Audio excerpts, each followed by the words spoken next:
And welcome to the Inside Britball podcast. My name's Andy Taylor and I'm joined by Stuart, Kiwi and Isaac as usual, as we are here to break down all things Contact. And we had a relatively brief weekend this most recent weekend, but it all keeps going because we're talking about postseason football. We've got plenty going on this weekend as we start steaming our way towards finals days for a number of formats. We've got Brit Bowl fast approaching, followed by some flag football this week as well. If you haven't already listened to it, go and check out our flag podcast. And we broke down the final game days. We start talking about the World Games as well, which is happening this week. Starts tomorrow. As of recording tomorrow. Yeah. Tomorrow. So early hours tomorrow. 4:20. 4:20. 8 hours time in it. Yeah, exactly. 4:20 a.m. I think I'm going to set my alarm and see if I can watch it in bed. That's my plan for the morning. I mean, if my children are anything to go by, I'll probably be able to pick it up quite quickly because they can't sleep in this heat. Definitely with you on that one. But no, we are here to break down all things Contact. And weirdly, in the middle of the postseason, as per usual, the Prem needs to finish off. So we had the final game day in Prem Adult Contact, and let's get straight into that. We had a relatively full slate, and what was going to, you can see where Joe and company have been shuffling the cards and so on. We were supposed to have a really good weekend that had loads and loads of jeopardy involved. Less so, but before we get into that, Kiwi wants to jump in for something. Hi. Can I just say I called it last week? I'm just putting that out there about the Aztec London Warriors game. Did I not say? And you all slated me and said that it wasn't going to happen. And look, just that I had to get that out there before we started. What are you talking about, Kiwi? Let the listeners know what you mean. Well, no, I was just going to let you, before you go into the usual bump, I just wanted to put that out there for the listeners, but so that they then can follow the narrative when you start talking about the score. It was so important she needed to interrupt me. And so we have a little look across the slate. What we did have was obviously potential for a Prem North final, winner takes all. We then potentially had a loser goes into a yo-yo game in the north as well, and then we had similar sort of outcomes potentially in the south, especially with Bristol and London being booked together in the final week as well. Who wants to go first? Because we had plenty of talking points and plenty to talk about, and a lot settled during this week. So I'll open it up to the floor. Who's going to jump in? Are you going to let me go first? Go on, do it. The boys are both looking at me. This is my one moment to shine. Well, who saw Bristol Aztecs London Warriors coming out with a draw 24-all? I don't know who saw. Maybe me. But I didn't say draw, to be fair. But what I did say last week was that there is all the possibility for this to be one of those track games for London Warriors where, let's be fair, not a lot on the line for them, all of that kind of thing. We knew that they were coming away on top of the division, but there was the opportunity for Bristol to really, take it to them. And they did. And the score was 24-all. And I will admit, as much as I said that last week, that there was the possibility, I don't think any of us believed that was remotely going to happen. And then when I saw the score come through last week, I was like, yes! So this is my one moment. That's all I've got to say. Fair news. And I mean, it's not necessarily a trap game for the team that are going to go undefeated in the regular season. Okay, they're 9-0-1, and they're going to go number one seed and division champs. And most people will probably make them favourites for the final. However, a 24-24 is against the run of how this season's gone, hasn't it? Because we've got Bristol Aztecs who have gone into this game with 2 losses, potentially finishing with 3, which no doubt they would have seen that as a substandard for them regular season, I would have thought. Although I know that speaking to some of the guys within that program, they're very happy to have higher standards within that. With obviously London Blitz having a really good season this season as well. But there's the dog again. But no, Stuart, when talking about, did you get any eyes on it? For what I saw of it, and I only saw a little bit of the game. Bristol were winning towards the end. I think it was towards the third quarter, and then Warriors pulled it back to tie up the game, and it felt like that you could never count out the Warriors. They were always in it, and they've showed their championship form. But kudos to Bristol there. They come away with a tie here, which is progress, surely. Yeah, definitely. I didn't get many eyes on it. It was a Saturday game, and unfortunately I was still in work. I think I finished about 6:30ish, and I sent you a message, didn't I, saying what's going on in the game? Are you watching it, this and that? So as I was driving home, I think I kind of had a couple of flicks through socials, not while I was driving, while I was stationary, that is. And yeah, you said that Bristol were leading at one point and Warriors pulled it back. I also believe that Bristol missed a field goal within the last 2 minutes of the fourth quarter, so Bristol could have won it. That's right. But yeah, I think this, I don't know if it dents London's confidence. I think they will do kind of what I said one of the Northern teams would do, and they'd just go into the playoffs, write it off as a clean slate and start again in the playoffs. They host Coventry based on the results that happened above. They get to host Coventry in the semi-final, and then Bristol will travel to Manchester in a repeat of what was an absolute humdinger of a semi-final a couple of years ago, or was it even last year? It might even have been three in a row. 3 in a row. So yeah, I'm really looking forward to that. And we know Manchester Titans tend to stream. They certainly streamed against Coventry. So yeah, it'd be interesting to give that a watch and see what that's all about, or even maybe try and get to it if we can. If we get our work schedules that far in advance and we can swing a few things, we can try and get up there. But I'm sure I won't take too much of Isaac's thunder talking about the North. The one other result, I spoke quite a bit about the Hearts Rushmore game. It looks fairly close, but I do know that Rushmore lost their quarterback to an injury during the game, so I think that might have curtailed a few of their points. Hertfordshire were very sort of classy in defeat and said Rushmore were sort of a really good outfit. Rushmore have said they've had a really good year in the Prem, which they have, to be fair. And Hearts will go on to face that yo-yo game to decide who comes up from the south, which we'll come on to in another couple of brackets time. Yeah, and Isaac, for you, did you get any eyes on both of these games? Because I think they were both streamed, weren't they, up in the north, where we had Titans 37-6. Congratulations to them. They're Prem North champs for what feels like a lifetime now, but I think that might be 4 in a row. It could be even more. I could be wrong there, so apologies if I've got that fact wrong. And then Caesar's probably the most surprising score, considering what we've seen in weeks gone by. But over to you. Yeah, exactly. That Caesar's score is really surprising, but I think it kind of helps them a lot going into next year. This year, they've not really had the season that they expected. We expected them to be up there challenging, and then we knew straight away from week 1 that it would be a challenge for them just to be able to not take that bottom spot. But beating the side that are now going to be relegated by that many, it shows that there's something there in Nottingham, and that if they can recruit well and keep building the team that they have done, that they did so well in D1, there is no reason as to why Nottingham can't really cement themselves in the Prem with the 2 new teams coming up next year.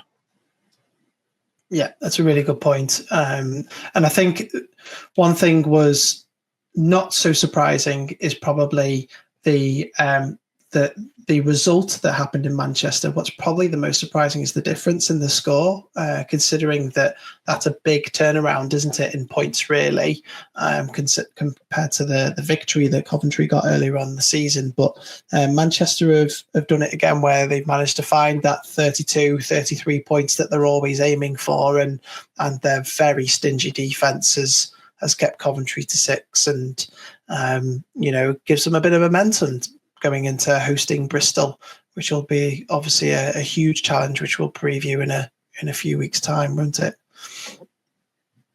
I think I was just going to say, I think we've definitely seen that almost Manchester of 2 halves this season. I think they had a pretty rough start. There was some games that, like that Coventry game, that they didn't come out on the right side of, right? Yeah.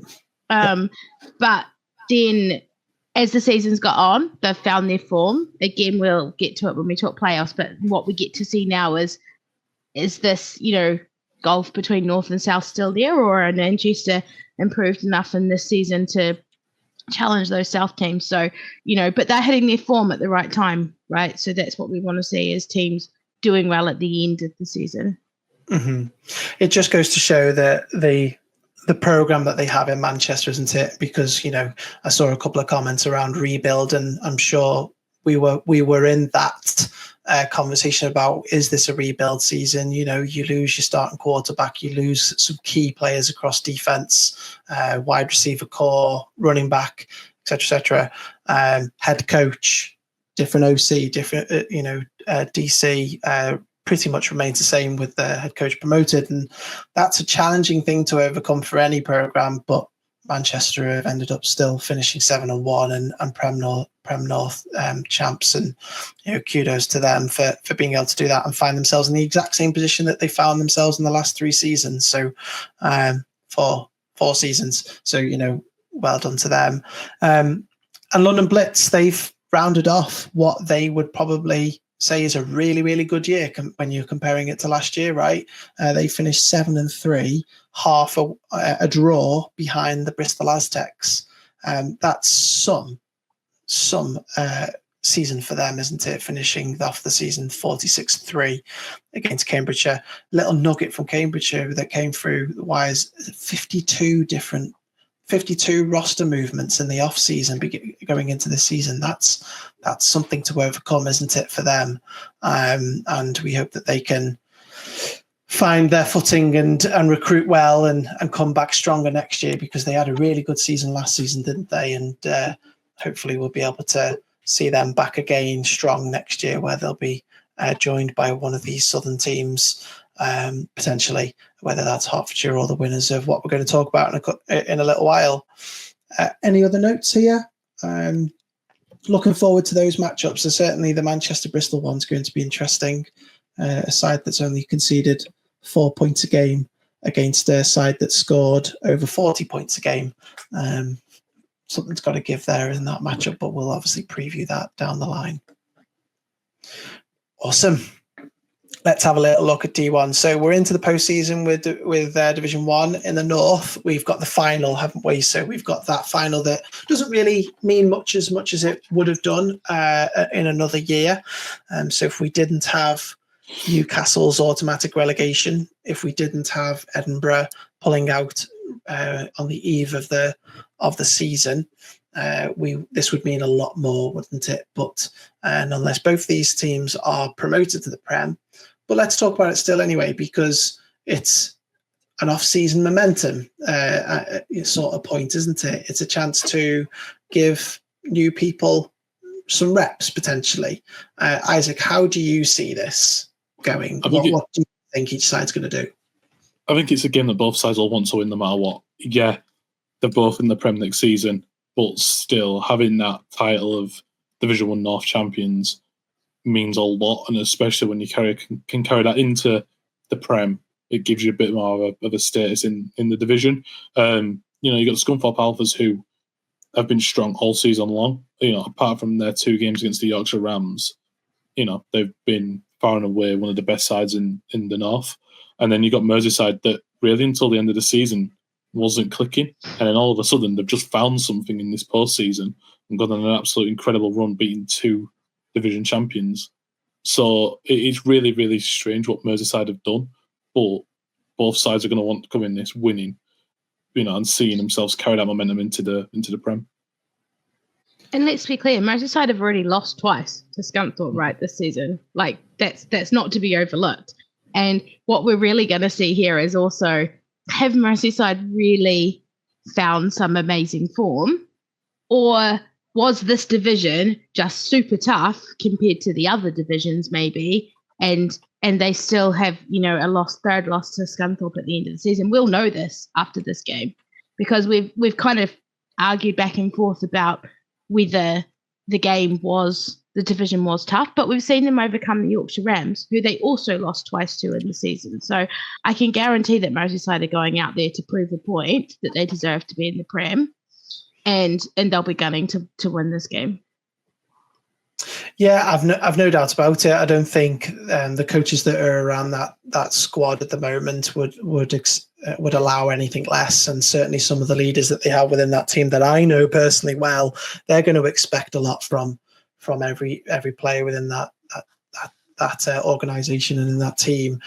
It's a lot, though, isn't it? It's a lot to expect. Alphas probably went into the Glasgow game confident. Nighthawks probably didn't go in as confident as the Alphas and probably put a lot of energy into that. And let's hope they're healthy. I don't have any inside knowledge there. Let's hope they're healthy, right, to give this a good go. To your point, though, Kiwi, Merseyside conceded 169 points in the regular season, right? And 80... how many is it? Sorry, I had the number 82. Yeah, 82 of them. So half came from Scunthorpe. Mm-hmm. I feel, and I think I said this last week, it's a matchup problem for the Nighthawks, and it is to do with their cover 3 against a team that is happily throwing it down the field. That's how I see this. So I think this is the problem for... Go on. When the Rams had to throw it against Merseyside, and Rams aren't a passing offense at all, but when they had to do it, the Merseyside stood up. So, they stood up to the test. Right. They did. They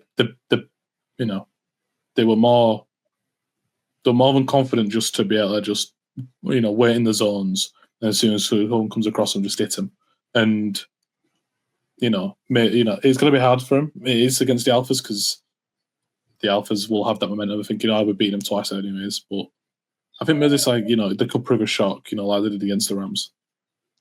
But I think the difference is what we're saying is Yorkshire were forced to throw it, their default is run, whereas Scunthorpe maybe have more experience, are a bit more comfortable, have the more depth of playbook to support a pass game, as opposed to Yorkshire, who have largely relied on their run game. And that could be the difference that you see between the two teams on the day. Yeah, I do wonder whether if this was the other way around, so if they had Alphas last round and they were having Yorkshire this round, if that makes sense, so it was Alphas that they were facing in the semis, would it have been a different outcome? I feel this is a very different matchup for the Hawks than they had last time. I think that's the point I'm trying to get at. But is anyone going to discount the Nighthawks after what they've done in the last two rounds? No. That's why I've stayed quiet. That's why I've stayed quiet, because I'm damned if I do and I'm damned if I don't. And if I say the Alphas are going to keep putting up 30 plus points, then Merseyside will come out and win this. And if I say, Merseyside might just quite nick this one, Alphas will win by 30 odd points to 0. So yeah, I've stayed strategically quiet, but I have enjoyed listening to two offensive linemen talk defensive football. It's been interesting. I played the line as well. We spend our sidelines watching defense, right? So yeah, exactly. Over under 50 points total. Under. Okay. Which I'll go over. I'm going under. I'll go over. I'll be different. I'll go over. Fantastic. I think I'm going to go over. I feel Scunthorpe have got a really good offense. They can only score points, so Nighthawks are going to have to come out and throw it. There we go. I think though, for the Nighthawks especially, they've got a lot of players that it's their last season this year. I think they'll use that as momentum as well, and a bit more of a boost. Just thinking like, these lads, this is it. Like, this is all they've got left. Let's just go and win it for them. So I don't know. I think it's definitely going to be an interesting matchup. Mm-hmm. And based on how this season's played out, obviously an off-season in Brit Ball is entirely different to an off-season from college or the NFL. But this is all a data point for next year, isn't it? We talked about the Caesars and that last game that they've just had against a side that will be in Division 1 next year, and then they've got these two coming up. It's really interesting to see how this might all pan out next year as well, with one eye ahead over there. And let's be honest, Merseyside have got absolutely nothing to lose here. They're just going to throw the kitchen sink at it, right? Because nobody expected them to be here. So, they're just going to come out all guns blazing, and I'm sure throw the kitchen sink at it, because nobody still expects them to win. So, what have they got to lose? Absolutely nothing. Yeah. That's the thing with this game. None of them do they? And Scunthorpe can treat it the exact same way and go out and execute as well. And I'm sure Coach Grierson is going to make sure that they execute appropriately, right? So, great. Really looking forward to seeing that. I haven't seen anything about streaming. Anybody? No, I have. Oh, I have. Okay. I think it's on Scunthorpe's YouTube, I believe. I saw it the other day on Merseyside's graphic. Awesome. Oh yeah, I do believe I did see. I agree. I think I saw something. Yeah, it's a good shout. They have streamed before a few of their games. Yes, absolutely. There's some sort of random noise in the background come through there. I'm not sure what that was. Apologies. That is the great sounds of Bradford. I apologise. My window is open. I am not. Oh yeah, I'm not working this heat. The introduction to the sounds, brilliant.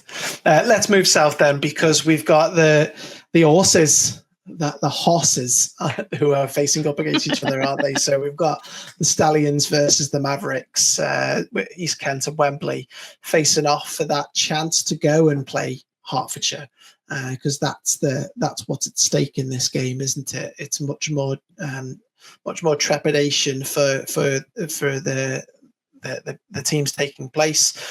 Stallions have stormed through the season.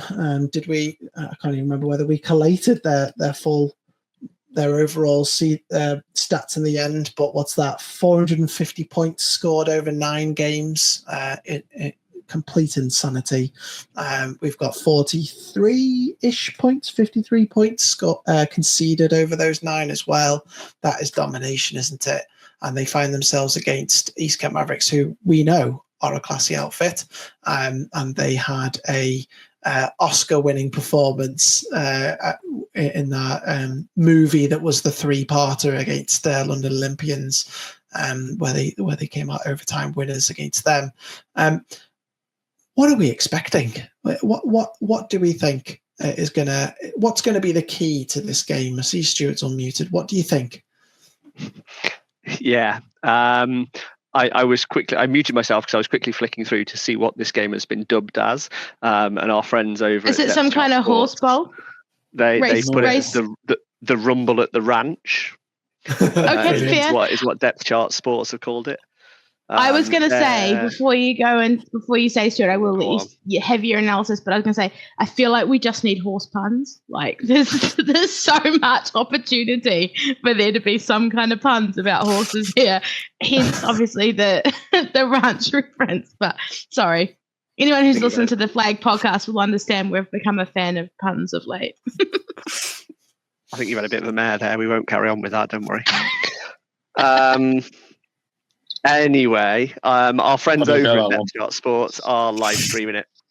So they did send us a quick message just saying, mention it. So the Rumble at the Ranch is being live streamed. We obviously got to the end of the Scunthorpe one and realised that they are. So this one is as well. And I'm expecting the Stallions to continue doing what they've been doing all season, if I'm honest, having seen them in the flesh and play. They are a team that can mix it up. They rely heavily on a run game, but yeah, they will mix it up. And having been able to catch a couple of bits of East Kent on socials, if they can at least contain that run game, it will force the Stallions to pass.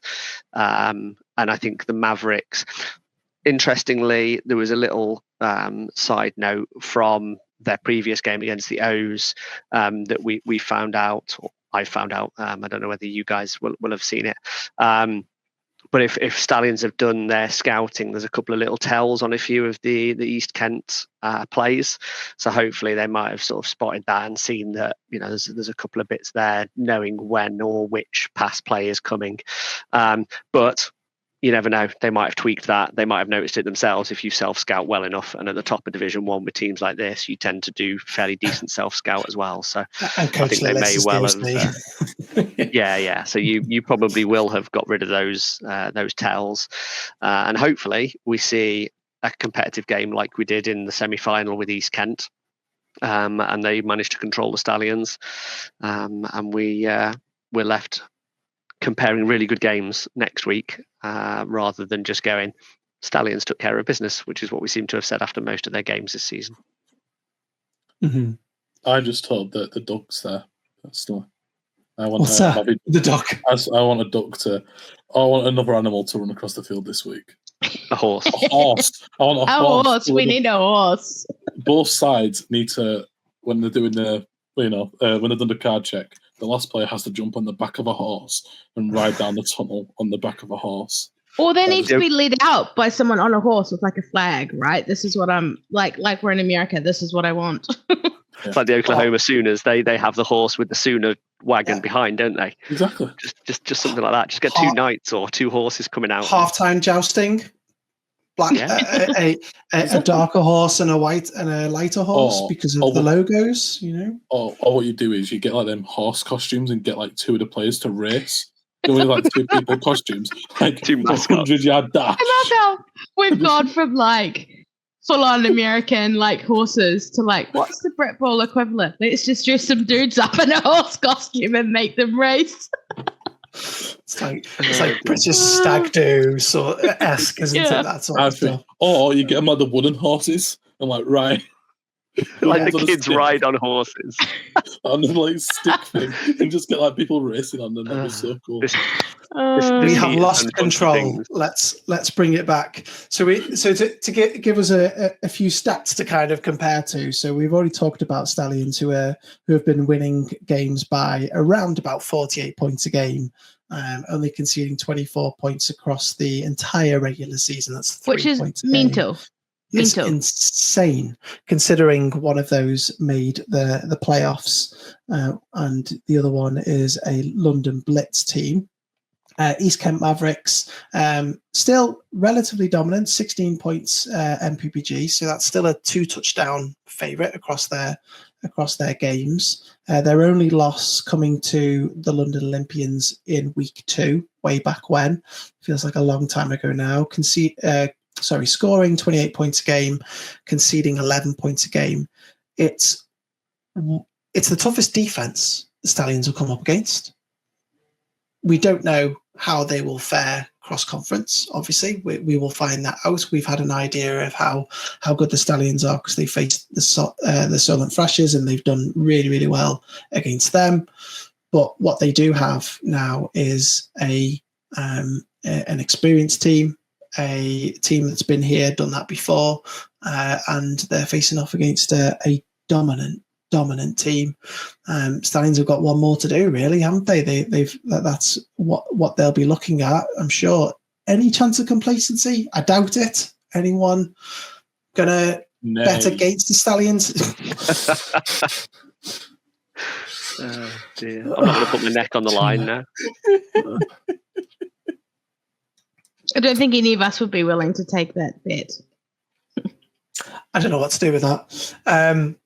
Dare I put an over-under at 50 on this one? Over. Definitely over. Yeah, over. Interesting. I'm going to go under. And the reason I'm going to go under is because I think the Stallions will score their least total in this game because they'll come up with against the best defense that they've come up against this season. That's my prediction. We will see if I'm wrong this time next week when everyone points at me and laughs. Any last words before we move on? The winner of this travels to the Prem team? Travels to Hertfordshire, yeah. And when is that? 17th of August? Is that 31st? 31st of August. 31st of August, so in a couple of weeks. A bye week, then a game week, and one of the most important games of the year for sure. D2 is up this week. Their yo-yo games are up this week. Well, in the north, at least one of them. We don't see Sheffield versus Lancs until the 31st due to availability of Sheffield's ground, we think. So that means we only see the Bulls host Leicester this week. We've obviously saw the statement from the Bulls that came out this week around the BAFA processes. Obviously adds a little bit of extra spice to this, I would thought, if we're just sticking to what's going to happen on the field. A feisty Bulls team. They've been feisty all year round. They can upset the apple cart against Panthers, who have done nothing but steamroll the teams that they've come up against so far this year. Isaac, what are you expecting from this? I'm expecting a Leicester win, and I think that the Bulls are as well. I think that's what that statement, the statement upon the week, that's what it reads as. There's a thing of Leicester are a really, really good side. We are scared of playing them, which, I don't think the most of the players will be, but it definitely sounds from that statement like someone is. Leicester have been dominant all season. You saw how they've handled Gateshead and handled their entire division. They're just not scared of anyone. They've had a real bounce back this year, and I expect them to be back in Division 1, this time on Sunday evening. They've bounced back with a bang, haven't they? 42 points a game scored, 10 points all season conceded. That includes the first round of the playoff as well. So across 9 games, they've conceded 10 points. They're going to come up against the feistiest team that they've come up against all season, haven't they? Because this Bulls team have been able to upset a number in their division. Now, we have had that conversation about how strong that division might be, because when they faced cross division, they haven't fared overly well. But nonetheless, this is a real big game for the Bulls, isn't it? Either way. Stuart, what are you thinking when it comes to this game? I think if you give me that over or under of 50, I'm going under. I think that the Bulls, we all know the Bulls' history. We all know that they've been around for donkey's years. We all know what's behind that organisation. It's a lot of people who know football. It's a lot of people who can get a team riled up and ready for a fixture that needs a result to come from it. So I think that first quarter is going to be sort of an absolute war of attrition. I still think Leicester will win the war of the game, but I just think that first quarter will be the hardest that they've been tested all season, certainly on their offense, because that Bulls defense will come and hit you in the mouth, and they'll come and hit you hard. But I don't think that they will be able to keep that up for 4 quarters. And I think we'll see these two teams switch ready for next season, and Leicester will go up and Birmingham will go down. Kiwi? I don't know. I'm going to say I think it depends which Bulls team shows up, because we've almost seen 2 different teams all season. I mentioned it before about Manchester, but we do know that they went in and created some upsets in their division. Yes, we debated the strength of the division, but again, as you say, they're feisty, and all it takes is for them to come out, that defense to really put some big stops up. And we know, on play offense, right? We know how easy it is to get your head down when things start going wrong. And if Leicester really haven't been tested and their offense haven't had that happen to them all season, really, where they might get their heads down, then that gives Birmingham a prime opportunity for their offense to come in and just score enough points to take that win, right? So I don't know if it is as clear-cut as we think, because Birmingham are feisty. Their defense is good. They're going to be rolled up. They don't want to go down. We already know as an organisation they're not totally happy with the situation that they're in. So, all of those factors put together means I don't think it's as cut as dried as we probably think it might be. I mean, if you're in any organisation that misses out because somebody didn't play a game, Nighthawks were nearly in the same position, right? I think it got referred to when that Leicester EKP game didn't happen, and there was nearly a chance that we were going down because of that. In the end, it didn't really matter, but you would absolutely feel hard done by. I'd feel even more hard done by if I didn't get told why. So yeah, I think that they may be fearing that it's a foregone conclusion for this, and looking south at a very, very good Leicester Panthers offense, they don't want to get behind. Right, that's what they can't do. They can't get behind. They can't let it get to 14-0 or 21-6 or 21-7, something like that, because they're then going to have to chase it against an explosive offense that we've seen that can dismantle even a team like Gateshead, like they did. So I've no doubt that the Bulls organisation will do everything in their power to make sure that is a very difficult game for Leicester. But it's old rivalries back together as well, isn't it? Which is just makes it even more interesting. So, plenty to get into, plenty to look at after this weekend, and we will find out who will be in Division 1 next year, at least for one half of the northern side of this division. Anyway, let's have a little look at the south, because both games are happening this weekend, where we have the Berkshire Renegades hosting the Oxford Saints. We have Somerset Wyverns, who are hosting the Hereford Stampede.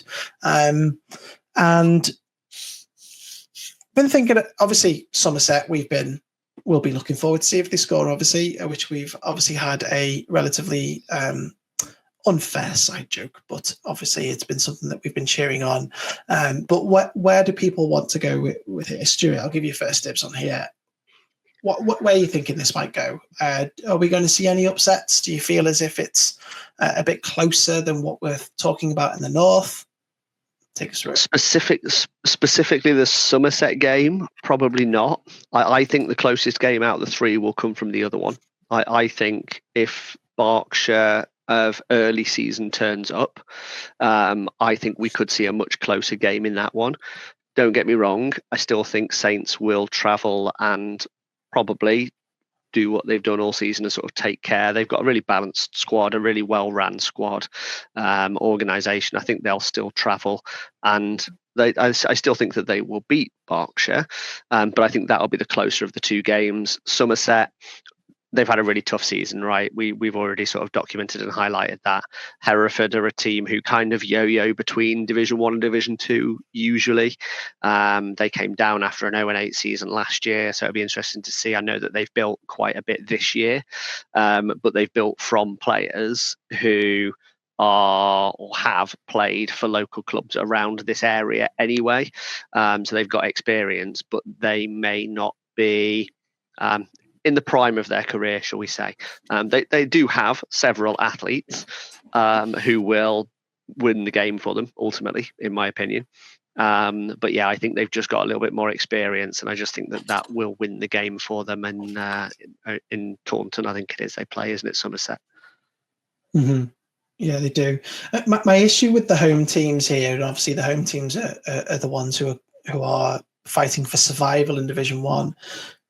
Both teams combined have scored 26 points, right?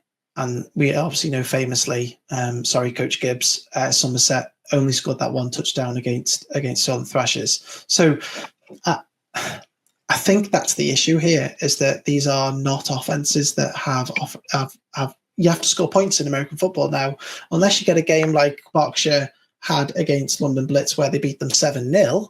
And to be fair to them, up until week 7, they had only conceded something like 30 to 40 points, Berkshire. So they early season form, to Stuart's point, they did have a very feisty defense and a stingy defense.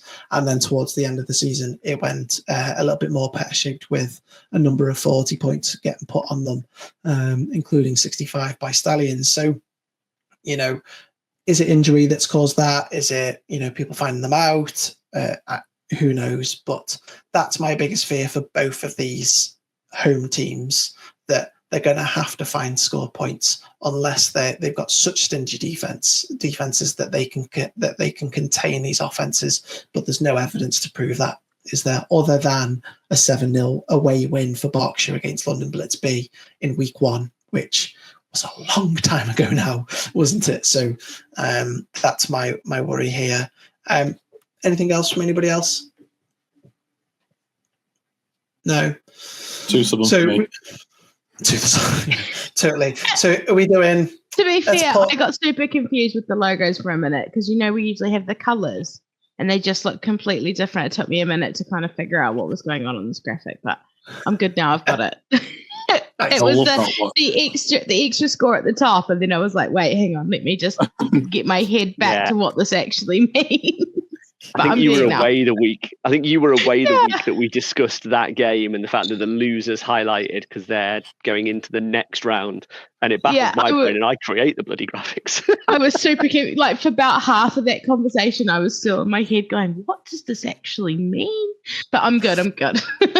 Yeah, I don't have any comments next year. But yeah, maybe we should put like a dotted line across the middle of it saying Division 1, Division 2. Yeah. Maybe as part of the feedback for this format, we just tell the competitions committee to not do promotion relegation games and go back to bowl games. Isaac's woke up. Yes. No. Hate this. I like the promotion relegation. I think it's good. No, I'm with Beth on this. I feel bad for the likes of your Scunthorpe Alphas, Merseyside Nighthawks, because that game realistically is meaningless. Apart from it the is now, but it wouldn't in the usual year. It wouldn't be, but still, not being able to like go and compete for a Division 1 title, like a national title. But is it a national title? Is it though?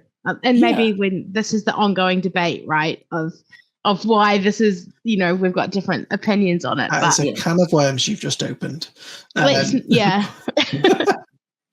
Stuart. A good off-season debate. Let's have a debate about this another day. Let's do it, absolutely. But nonetheless, it's interesting, isn't it? Because to your point, feel sorry for Alphas and Hawks, but in a normal season, they would be facing a Newcastle Vikings, or if they hadn't forfeited, and potentially a Nottingham Caesars, and who would say who's the better out of them lot? It's interesting. I think, as you say, it's a shame that none of these get to go on and play each other to then say who's the best in Division 2, and they don't get to do that, do they? They're just fighting for their Division 1 place, effectively. But hey, which should be the aim of the season, right? They should be going for promotion here, not about division title. But we are also assuming that a lot of these Division 1 teams, because they've had a tough time in Division 1, are going down. We're going to change our tune if Bulls pull off a surprise or Renegades pull off a surprise, and we're going to say, well, hold on, Renegades got an extra shot and they managed to survive it, and that's why we have this, to see who actually deserves to be relegated. But taking away the final is the big contention here, isn't it? Which is the shame. Because like Bucks, they do, I'll take this graphic off now. Bucks, they do the final and then they do the yo-yo a couple of weeks later, don't they? So they do supposed to. That's another sore subject. That's another kind of lunge up and there, Stuart. Quickly onto NWFL. And this is where the podcast all fall out with each other and the podcasters no more. Going for clicks and comments tonight, aren't I? Come on now. Jesus Christ. Moving on quickly. It's the heat. We'll blame the heat. It's got to be the heat. It's got us all riled up. We've had all sorts of statements being put on this podcast today. But let's bring it back to sensibility, Kiwi. Bring us back a bit of sense. Let's talk about NWFL semi-finals, because until 3 or 4 weeks ago, we might have yawned talking about these, right? But has that all changed, or are you just like, meh, we've seen it all before, it's going to be the same? I don't know, if I'm honest. And Good.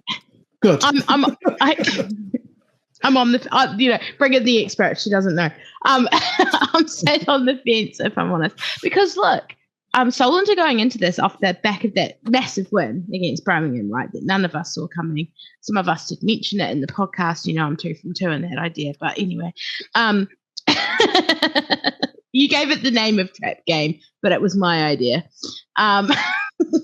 Anyway, they're coming off that win against Birmingham that we didn't see coming. But we also know that London are, hitting their form. They're playing amazing. They are the London that we expect from London Warriors, regardless of what format of the game you're playing in, right? That's just where London's program is at the moment. they're also going to London. That game, they beat Birmingham and they were at home, which is also a point to consider.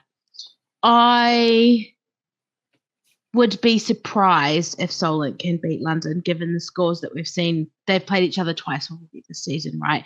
First game was closer. Second game was, dramatically in London's favour. I don't look at the spreadsheet, so I can't remember the scores.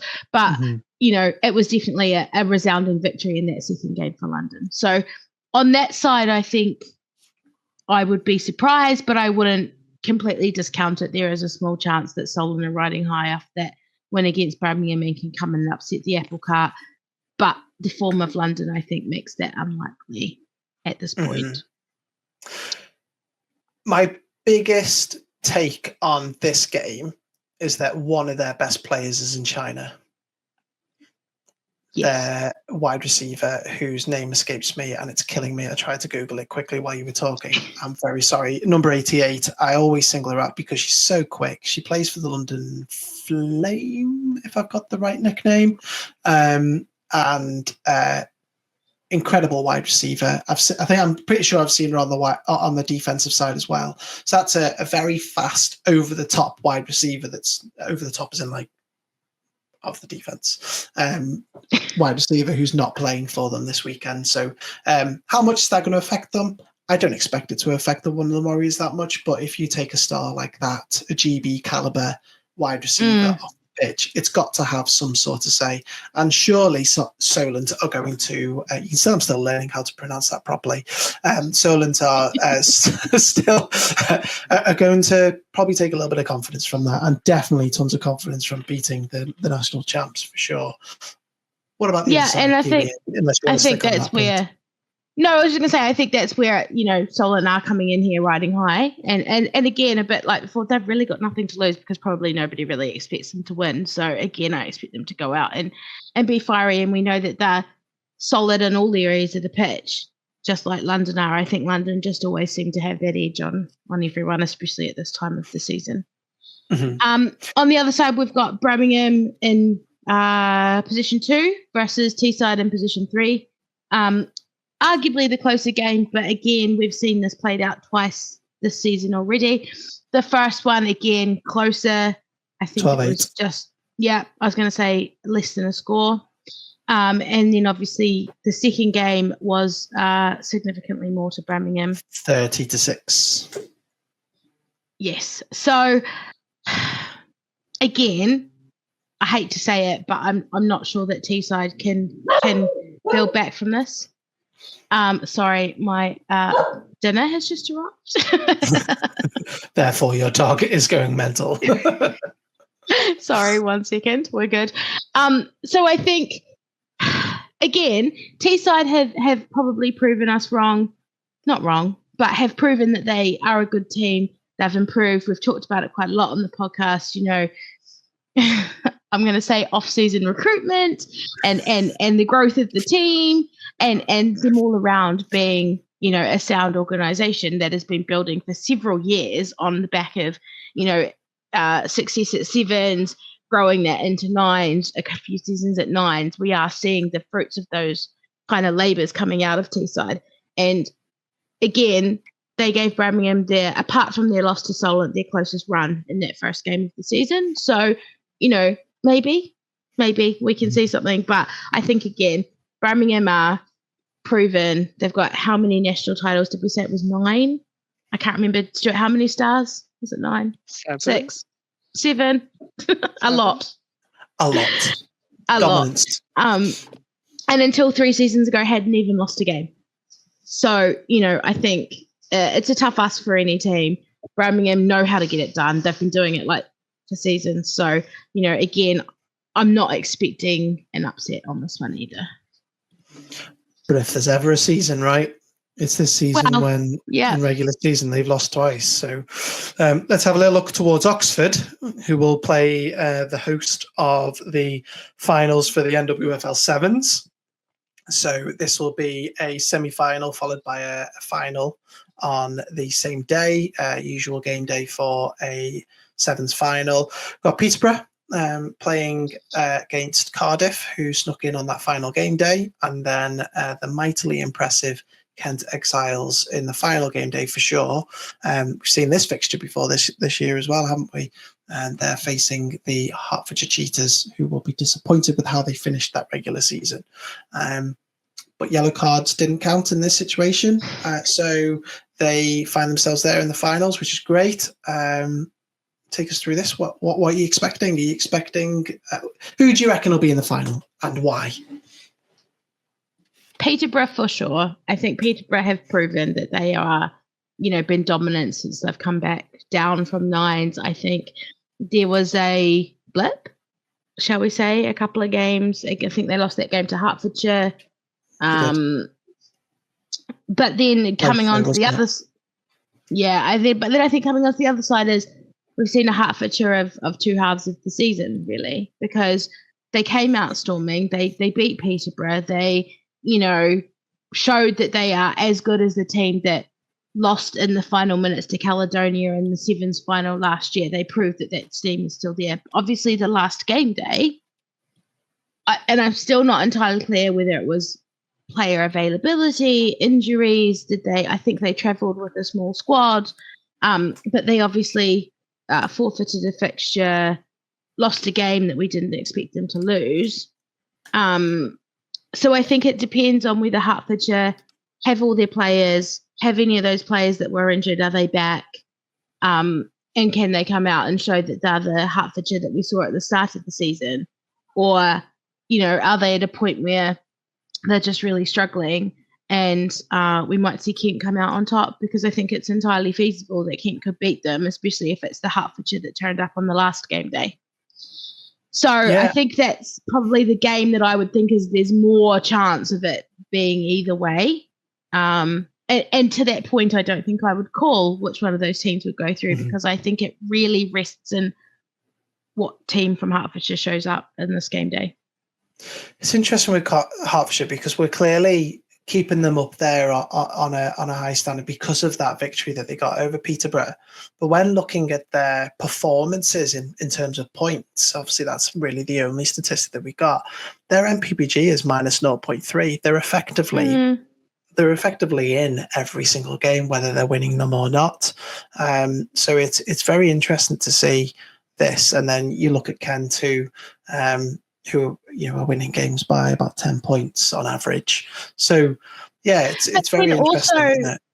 Kent obviously lost to the Bears as well, and the Bears didn't ultimately make the playoffs. So I think again they're one of those teams. They lost in Cheshire to the Bears, I believe. Did they? Okay, I'll believe you on that one. The first game day. Yes, you did. The first. Yes, you're right. I was like, wait, hang on. I'm pretty sure that my facts are right here. You're right. Then they bounced took back, the second win. Yeah, for sure. So again, that might have been travel, how far they had to travel from Kent to Cheshire. Maybe they didn't come with a full squad. Whatever. Arguably, this game is, not far for them in Oxford compared to some of the other teams. So I think that's the one that I'm drawn to in this first round. Cardiff have done well to make the playoffs. They've shown that they've improved as a team to even be in this position. But I think Peterborough will prove too strong. On the other side, if Hertfordshire show up with a full complement of players and everybody's kind of back from injury and their key starters are there, then I think I would see a Hertfordshire win, giving us Peterborough-Hertfordshire final. This is the same semi-final from last year, isn't it? These two faced last year, and then Hertfordshire went on to Caledonia, and wasn't it Caledonia Cheshire? Or have I got that wrong? No. Was it? Yes, it must have been because that's how we ended up with. Yeah, and then we had Cheshire and Kent in the third place, didn't we? Yeah, but I thought the Bears played. Yeah, it must have been. Yeah. I'm just thinking. Because otherwise you wouldn't have been able to get the Bears and Kent in the semi and Caledonia and Hertfordshire in the final, right? So, in the final. Yeah. Interesting. But that's all this weekend anyway. We will find out who is we're not calling them national champs, are we? What are we calling them? The winners? National Sevens champions. National Sevens yes. champs. Yeah, sounds about right. But no, nonetheless, still a great day that's going to happen down there in Oxford, because we will get on to the second half of the festival that's happening down in Oxford, the Festival of Football. But first of all, Isaac, we have some unbelievable matchups happening in Division 1 under-19s this weekend. I don't want you to go south just yet. Don't go to that one just yet. I know you want to, but let's talk about the team that we haven't seen in the playoffs just yet, who on the final game day were very, very happy with the result that happened down in the north, because that meant that they got the number 1 seed. So Edinburgh Napier Knights will be hosting the Lancashire Buccaneers, who absolutely deservedly make the trip to Edinburgh to face the Knights up there. What's your expectations for that game? It's going to be a really interesting one, because we say it's all about teams in Scotland that we don't really know the level of it all, and that how do we expect the Edinburgh Napier Knights to be able to handle against a Lancashire side? What's the level up there? What's really the competition? And I think this week we're going to really see that competition. Lancashire are coming off an incredible season for themselves. Beating Manchester in the last round really showed how strong they are as a team, and I think that that squad that travels up, because Lancashire have never been famous for having loads of numbers, but they've always been a side that when you look on the sideline, they're going to fight for one another. So it's going to be a really tough game. I don't see it as like a high-scoring game, but I see it as a very close, tight, feisty game between two great under-19 sides. Which is interesting, considering that you've got currently Edinburgh Napier, who've scored nearly 45 points a game across their six games, and then the Lancashire Buccaneers, who, again, probably more to your point, have only conceded 10 points a game, even though they've lost 1 and drawn 1. So a very good defence against a very good offence. We'll see if that translates. You've got to take a good side with, manage it right, take good numbers up to Scotland. That's always a challenge, and for 16, 17 and 18-year-olds, that's even more of a challenge, isn't it?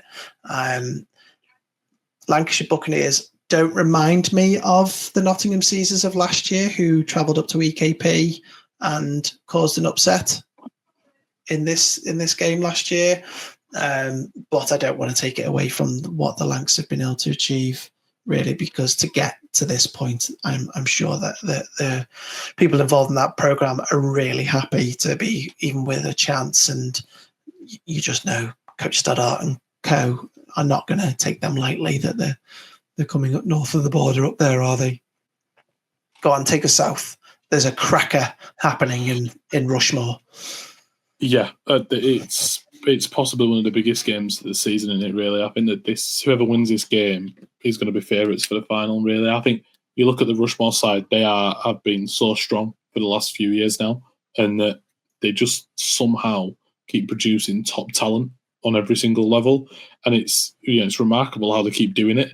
But they're coming against the London Blitz side that, they're not any mugs. They'll take their last victory over the Nottingham Caesars, who are a great side, a better seeding than the Blitz, and they've gone up there and they've wiped the floor of them. Yes, Nottingham had their injuries and the QBs were away and everything like that, but the Blitz still had to show up and do the job against, a great defensive side in the Nottingham Caesars. So this one is going to be, I think this one, maybe not as close and, not as competitive as the North game, but I still think this is going to be an incredible game no matter what to watch.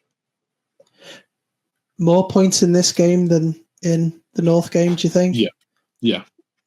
So an over-under of 50 might be a bit silly. You're probably talking 60, probably being the par. Yeah, possible. You've got a team in the Blitz who, across 6 games, including the first round of the playoffs, have scored 300 points. Mm-hmm. It's enough, isn't it? Putting my defensive coach's hat on, though, they only Blitz conceded 64 and Rushmore only conceded 40 in the group stages. So I reckon this could be a 20-something. I'd say 35 tops in this matchup, and 20-something tops in the other one. if I'm really honest. But yeah, these are two phenomenal ties, and it's great to see such talent on show at under 19 level. That's obviously going to feed up the pyramid into clubs that all four of them have good local or direct adult teams as well. Yeah, and Rushmore have been there, done that, right? They're currently the London Blitz of years gone by, right? London Blitz have been here many times before. This will be their 11th.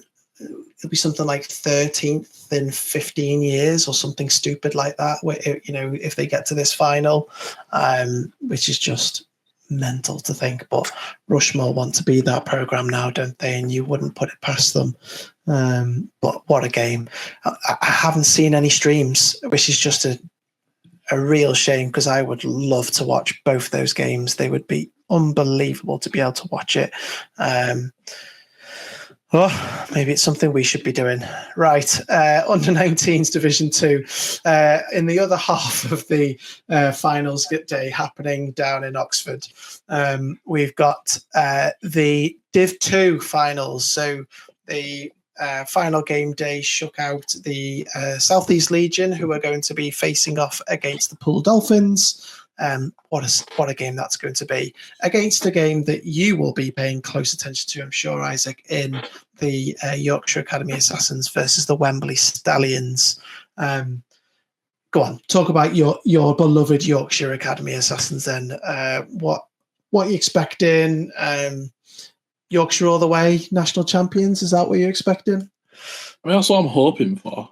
But now I'm going to put my Northern cap on it and say, really?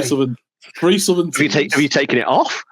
Never. But it's on extra tight now, right? It's like, what I've done is I've put two hats on. Yeah. So Yorkshire having to travel all the way to Oxford. Now, I'm not good with geography, but I'm guessing that's quite southern. And, you got Seaside, Poole, I'm guessing that's properly south, isn't it? But it's a long way to travel for Yorkshire and Poole. That's got to be a massive factor in the game. But no, I think like Yorkshire this season haven't, apart from maybe their first Scunthorpe game where it was 12-12, they haven't really had any competition. And it's, unbeaten. They've kind of strolled to the final. But they are their own merit. They've beaten what's in front of them. And, they've just got to do that again, basically, and just beat the people in front of them and face a Wembley side that, will prove a good fight to them. And you look on the other side, that South East Legion Poole game, that's really intriguing as well. We've seen this before, I'm right. I think the Southern teams have all played each other. Yes. I think, yeah. So we've got the data to go back on, but it all changes in playoff football, doesn't it? Everything just means more, and your effort levels are through the roof on a playoff game. So no, I think this in Oxford is going to be really, really interesting, and just whoever wins it's going to be whoever wins really. The Legion have got to come into this favourite as well. Who, by the way, Kent to Oxford's a fair trip as well, by the way. But I think the Legion are going to go into this favourite, aren't they? They've been dominant all season. They've 8-0. There's nothing to. They've come out the harder division. Sorry to the Northern Division, but very much have. And they've got to take care of business against a team that they've seen twice. I was just double checking they weren't part of those not forfeited, but those abandoned games. They weren't. I'm sure it's nicely highlighted one there for me. It was close. First time around 13-6, and the second one. Stuart, if you see it, tell me. Was there a second one? There wasn't. No, that's what I was trying to look for. Right. Okay. So there you go. Touchdown in it first time around. And Poole, I know, were very disappointed in that first game day being called off, because I bet you they were really confident that they were going to end up coming out 2-0. And if they had, then they would have come out 6-2, not 5-2-1, and looked even more impressive going into this playoffs. And Stallions are no mugs either. So we're going to have that question answered, aren't we? Is how good is that North Division? Because they're going to come up against a tough Wembley team, aren't they, in this semi-final? I think I think we've already got the answer of that question, and it's not very. I think Yorkshire have just done well to, just to really take a team and beat whoever's in front of them, like we said. But I don't know. I think the Southern would be a bit too strong, especially if they play a side like when they're playing up. If they get to the final, whoever they play is going to be a massive test to them. So yeah, it's going to be a really interesting day. Yeah, well, best of luck to everybody who's involved, because I know that's going to be a cracking day. Imagine having NWFL sevens in one half and under 19s. That's sevens as well, isn't it? On the other side, that would just be cracking. Sorry, I can't make it this weekend, but it would have been great to have been there. Let us know. Keep us posted. I know we get a lot of feedback from some of the Southern teams, so please, we'll take it all. So send it through to us once you have it, because really looking forward to hearing what happens down in Oxford on both formats, of course. Do we need to get to anything? We've got the Flag podcast. Go on. U16s. U16s. Is that this weekend? Won the games last weekend. The finals, the semi-finals. Isaac's all over it. So from what I can remember, I don't think I saved them to my laptop. Yorkshire beat Edinburgh Napier and Lancaster. Lancaster then beat Edinburgh Napier, and then they're in the plate. There's Yorkshire in the final. And then I think it's East Kilbride Pirates. They are also in the final because they went undefeated. I'm really sorry, I can't remember who's in the play at that side. Let's have a little look how that went on. In the north, it was the Scottish that hosted, and it was EKP and Edinburgh Napier who were jointly hosting. And we had some interesting results here, which ended up with the East Kilbride Pirates and the Yorkshire Academy Assassins winning their division. Their mini division going on to the championship, and the Manchester Titans and Lancashire Buccaneers going on to the plate. From these results, what stood out to you? Well, really, with that EKP that they've got to the final, we knew that they were going to be strong because they always are at U16 level. They have been for years and won, national championships. But, this year it was kind of a question of like, Edinburgh Napier Knights have run them close a couple of times. How good are them two sides going to be? But maybe the biggest surprise is that Edinburgh Napier Knights are not in a final at all.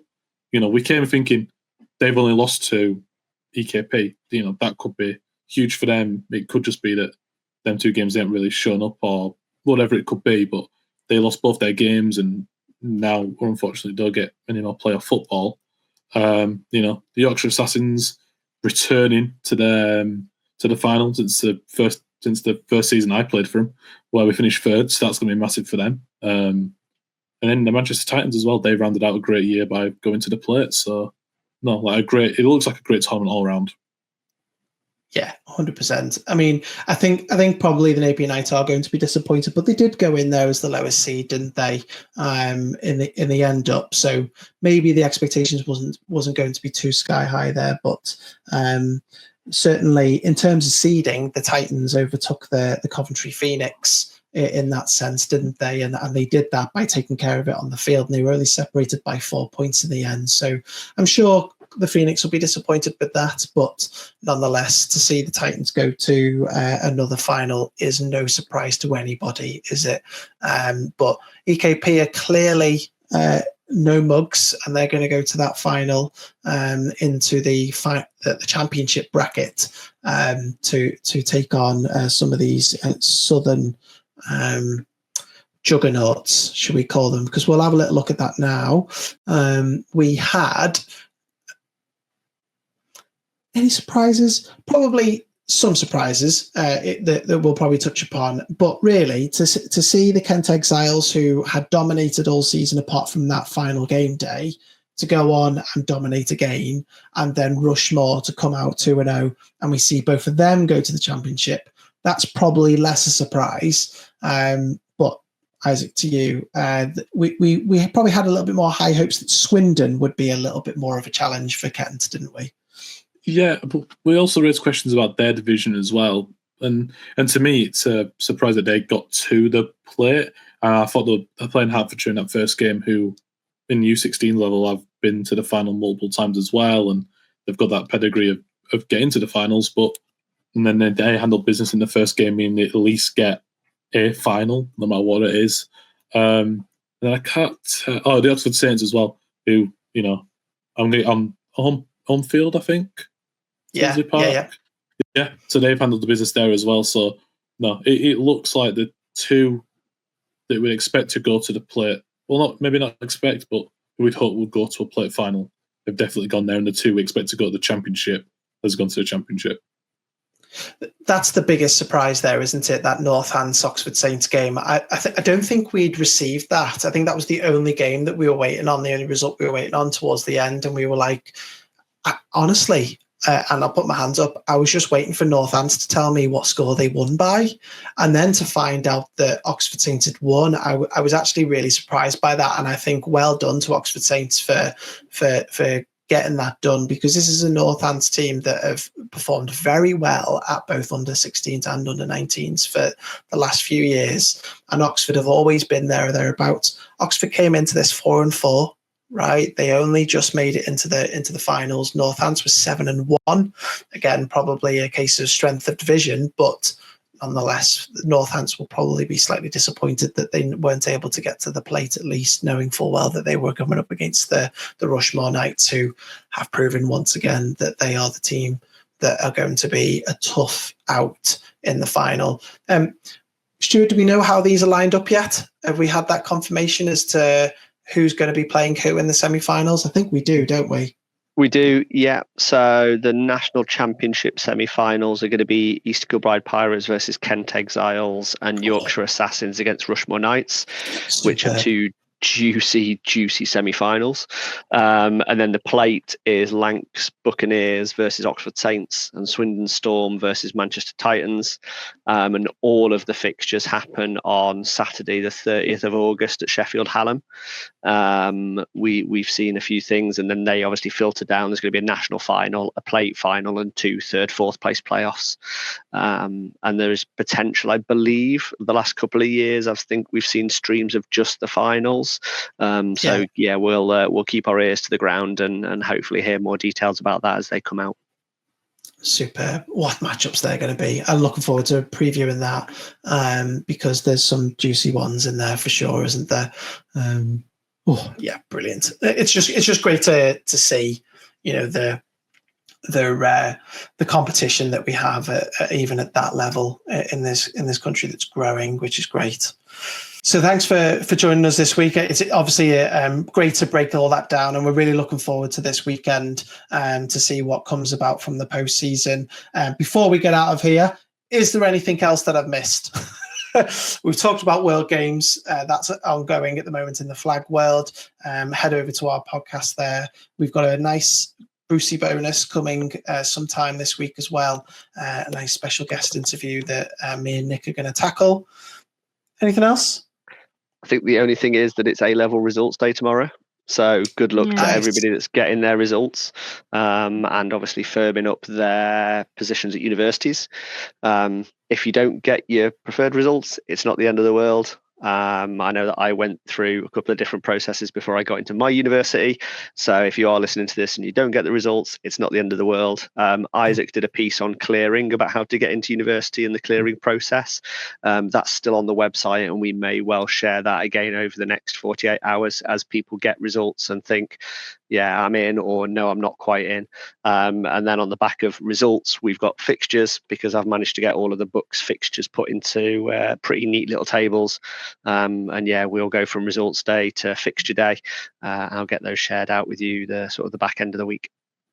And you know what? If you don't make it into the first university of your choice and you do go into clearing, well, we've got a nice article on our website of alignments where you can choose your choose your university based on who plays American football.